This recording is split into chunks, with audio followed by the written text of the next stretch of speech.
setia Nur Rozi Family.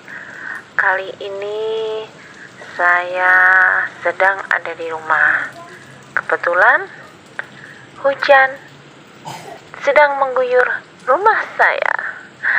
Jadi saya dari kecil memang pecinta air hujan.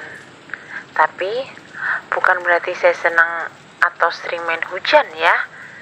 Tapi dengan suasana yang hujan itu suasana semakin syahdu, itu yang saya suka.